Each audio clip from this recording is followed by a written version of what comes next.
I asked people on YouTube and Twitter to submit me their Warrior Cats hot takes.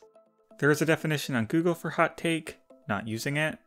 What I'll be describing as a hot take in this video will have the following criteria. An uncommon opinion that a lot of people would disagree with that is either bold or clever. The intention is for this video to be lighthearted, so keep in mind that these opinions are on cat books as we begin. Also, I'll be rating each take on a 4-point scale from cold to hot. It's completely arbitrary, so don't bother trying to track my logic too closely with this. Let's begin. The reason so many people believe The Prophecies Begin was the best arc is because of the nostalgia. It was a good arc, but some people can't seem to move past it. Ooh, starting off hot. That is a bold statement there. I wholeheartedly disagree with it, but bold. Consider the fact that a lot of Warrior Cats fans have gotten into the books recently, and they like the book without nostalgia. It's talked about so much because it's good. Redtail should have been Firestar's spirit guide instead of Hollyleaf. Nice. I would say that's a mild take, as the Spotted Leaf Defense Squad isn't really a large group. But it is interesting. So much of what Spotted Leaf was muddied by Fireheart's weird crush on her. But to have a cat he never met in the position, it would just hit a little different. Not better necessarily, but different. Silverstream's death personally wasn't even that sad, like there was so much more sadder deaths than hers. Wow, first Spotted Leaf, now Silverstream? Is no first arc she-cat safe? Silverstream's death is the first dramatic scene that people point to in Warrior Cats. So definitely a hot take to push that one aside. Personally, I agree that no death in Warrior Cats comes anywhere close to being as sad as Cinderpelt or Briarlight, but I disagree in the sense that I think Silverstream is by far the saddest death in the first arc. Nothing comes close, not even Swiftpaw. That's my hot take. Speaking of Swiftpaw, people seem to forget that Swiftpaw was a warrior-sized cat. When they design him, they make him look like a small cat just because he has the paw suffix. We have to remember that Bluestar didn't give him his warrior name because of her paranoia. Yes. This is the first time I see this take, and I completely agree.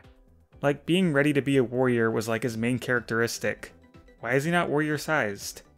This one might ruffle the feathers of anyone who's drawn a lot of Swiftpaw art in the past, so it's definitely hot. Everyone says they hate Firestar, but no one actually does. He's such an icon, and actually cared about his clan, unlike some of the newer leaders. Yeah, not even the first arc is just nostalgia person could say that Firestar is a worthless character. He literally is Warrior Cats. I'll say this is a medium take because Firestar really does not get much appreciation outside the fact that he is the obligatory starting point. We need to get back to single point of view books. They were the best, with focused story characterization and less pointless fluff and forced relevance. I'm going to say this is mild as we don't really have people praising the split perspectives that much, but yeah, definitely agree there. I don't like Jake very much. I mean, if Tallstar is his true love, then why did he have kids with 2 other she-cats? Yep, that's a hot one. I can imagine the Jake defenders saying that he simply loved other cats because Tallstar left him and he doesn't owe anything to some cat who isn't even in his life anymore at that point. But I'm not the biggest Jake supporter, so hate him all you like. Hold on. You have the guts to call Firestar's Quest and SkyClan's Destiny good books, but not back it up with anything that happened in those books?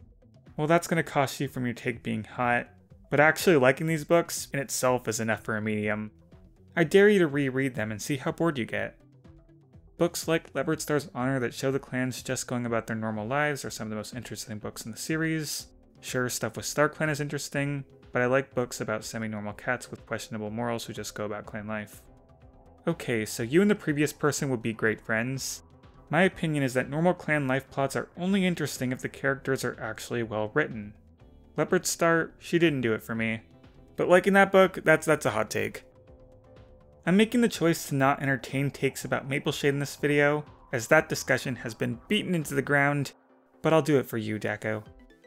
If you're gonna blame Mapleshade for the death of her kits and call her a terrible mother, the same goes for Bluestar, maybe even more, since she wasn't exiled and made the decision by herself. Now, basically saying anything that even remotely involves Mapleshade launches you right into spicy territory, just on criteria number 2 by the immense disagreement anything with her causes. In this case, I'm going to agree that Bluestar should absolutely take more heat for what she did to her kits, but at the end of the day, Mapleshade is always worse. At least Blue Star kept 2 of them alive, you know? There is nothing more reckless than throwing kits in a flooding river.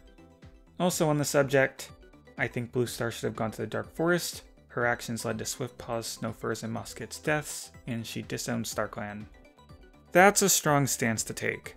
I'll give you the hot. But I will disagree with you on some things. She did not cause Swiftpaw or Snowfur's deaths. All she did was make them mad at her. She wasn't controlling the dogs or cars.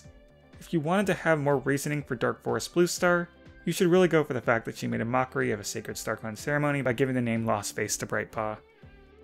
The new prophecy wasn't boring, the traveling books were not bad, and it was nice to see other places. Medium takes. There are plenty of people who would say otherwise, but not quite on that level of fiercely opposing it or anything like that. Darkstripe should have had a redemption arc. The fact that he wasn't written as wanting to help Tiger Star's son is wasted potential. Wow, haven't seen anyone pick out Darkstripe as the cat they want to see more of. I'll give it a hot just for that, because personally, I'm fine with Darkstripe being forgotten. Mothwing only became popular in the fandom because of the Mothpool ship. Absolutely brutal for you to do Mothwing like that. I so fiercely disagree, which is why this take is hot. One of the most frustrating things with Warrior Cats narratively is how confusing StarClan is written sometimes. In which cat calls that out directly? Mothwing. Mothwing is a major character. She doesn't need a ship to have relevance. Even post Leafpool's death, people are still clamoring for her to be RiverClan's next leader. Crowfeather and Leafpool should have stayed together, ThunderClan could have worked things out, where Leafpool and Crowfeather was always meant to be rushed, I never liked it. I guess these kind of balance each other out, I don't know. I'm gonna slap the mild on YouTube because when I read your comments through, they do seem rather polite for hot takes. On one hand, it does develop fast, and maybe Leaf and Crow needed more time to really know if they should be together. On the other hand, how would they get that time if they were never given a chance at all? Crowfeather is not a good guy that secretly loves his son and has no idea how to express it. I'm not caught up on the Breezepelt discourse, but you're right. I think most of Crowfeather's care for Breezepelt is out of guilt or obligation, especially prior to the Super Edition. Not sure if I see a lot of people saying Crowfeather is an innocent boy who is just too shy to love his son. So mild, I guess? Soul was actually a really nice change for a villain. He wasn't a more strong physical cat like most villains, but he was a more manipulative villain. He played with many cats' thoughts and emotions. I completely agree. And Soul is very popular in the fandom, so yeah, this is gonna be a cold take. At least people are on your side. Now come the Soul haters. Soul is not as good as people remember him.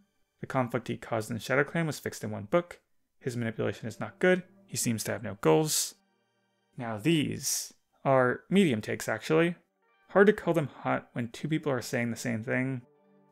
I guess when it comes down to it, people like the idea of Soul more than they like the actual character. And yeah, his showing in Sunrise was so sad. Still, I kinda like him.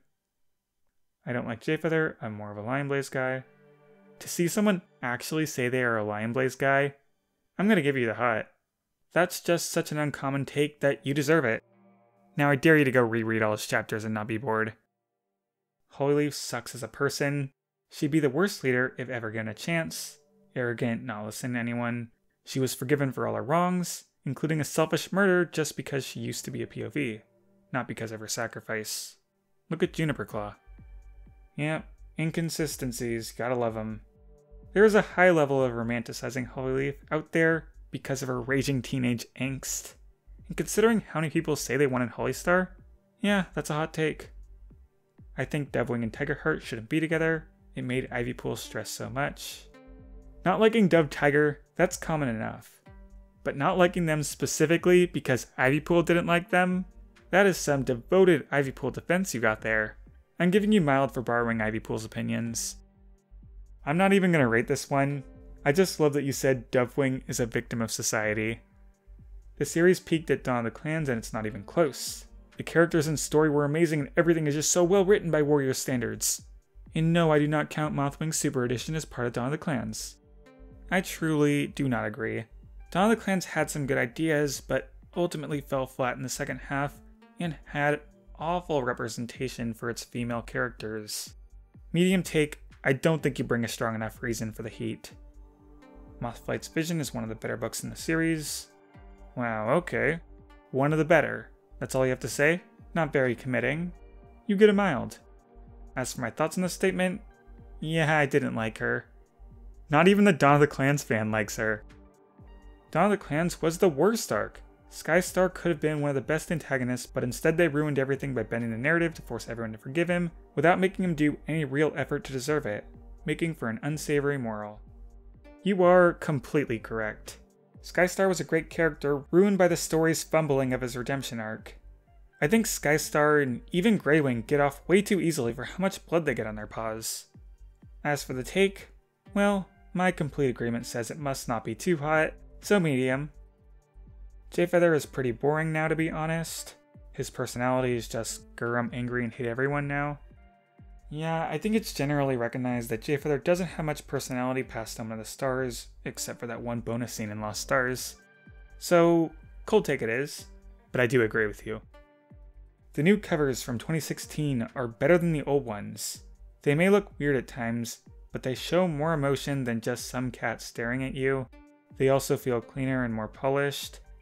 Okay, listen up. Can you seriously look at the new Prophecy covers? My cat when I try to take a picture of her and she smells the camera. This is just some cat staring at you. Meanwhile, glittery stars and ThunderClan camp atmosphere, there is so much variety and mood with the old covers. Saying you like the new covers more is like saying you like the live-action Lion King more than the original. You got a hot take, seriously. Needletail shouldn't have died so early on. She and Darktail were the only things that made Violet Shine's chapters actually interesting. All good things must come to an end. I think Needletail would have had issues of her own had she been dragged out and made stale. Though saying Violet Shine is boring, I can get behind that. Medium take. Medicine Cats is such a boring role nowadays. It was mysterious and interesting in the first few arcs, but now it literally means nothing. On a related note, StarClan is not a religion anymore, it is a magic system.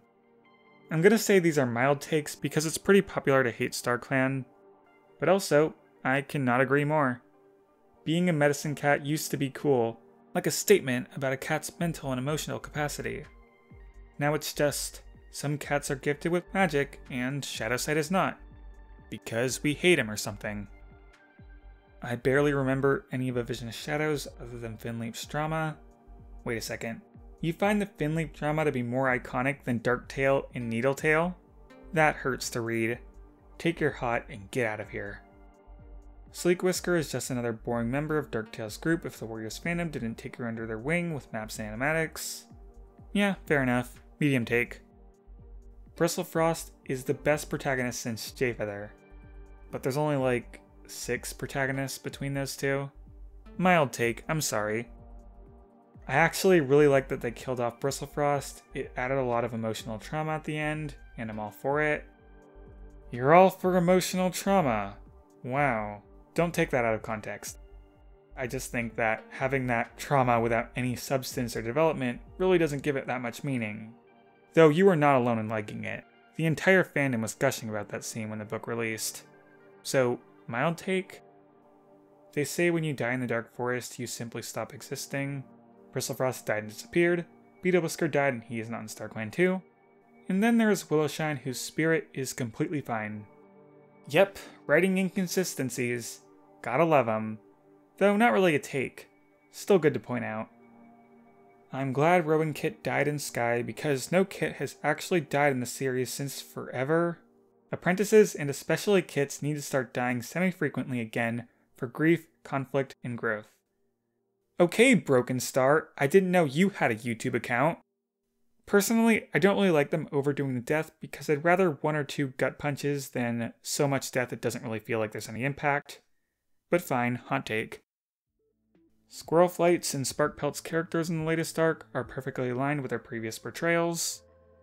I mean, Sparkpelt could be a bit all over the place, and I agree that Squirrelflight would have no reason to enjoy dealing with Nightheart. But it's not so much that I think their characters completely changed, more that it's kinda dumb that they're being made out to be the villains. But I'll give you a medium take. We need a Wind Clan POV. I'm getting tired of the other clans, let's see a modern Wind Clan POV. Yeah, everyone thinks that. It's the only clan we haven't gotten yet. So, cold take. Nightheart is one of the most entertaining characters we've had for a while. You know it's hot when the immediate reply you get is, I know this is your opinion, but I deeply disagree. And I like how your word choice is entertaining and not well written or likable or anything like that. So I think you just like watching the world of Warrior Cats burn. So to go with that fire, hot take. I like the newest arc more than I like the first arc. I think they're hearing fans and trying to give them new characters with a little bit of what we used to have, but with new eyes. I think people are a tad hard on the series right now. They're trying to provide relationship dynamics between clanmates. Basically saying that any arc is better than arc 1 is bold, but the fact that we're only 2 books in is definitely recency bias and jumping to a fast conclusion, so medium it is. And honestly, I don't think the relationship dynamics are strong at all, outside of Sunbeam's chapters. This is one of the rare cases where the fan community outranks the original source material. I find myself enjoying fan creations, comics, maps, stories, characters, far more than the books. It's honestly the fans that are keeping the ship afloat rather than the books right now, especially since they haven't been landing as well as they used to. Yeah, Warrior Cats has never put anything out to really rival the fan art. I'm gonna say this is a cold take because similar things are constantly being said, but you're not wrong at all. And that concludes all the takes. Wow, this video was long, and I barely scratched the surface of everything you all said. If this video is popular, I'm sure I'll do it again someday. But for now, alright, bye everyone!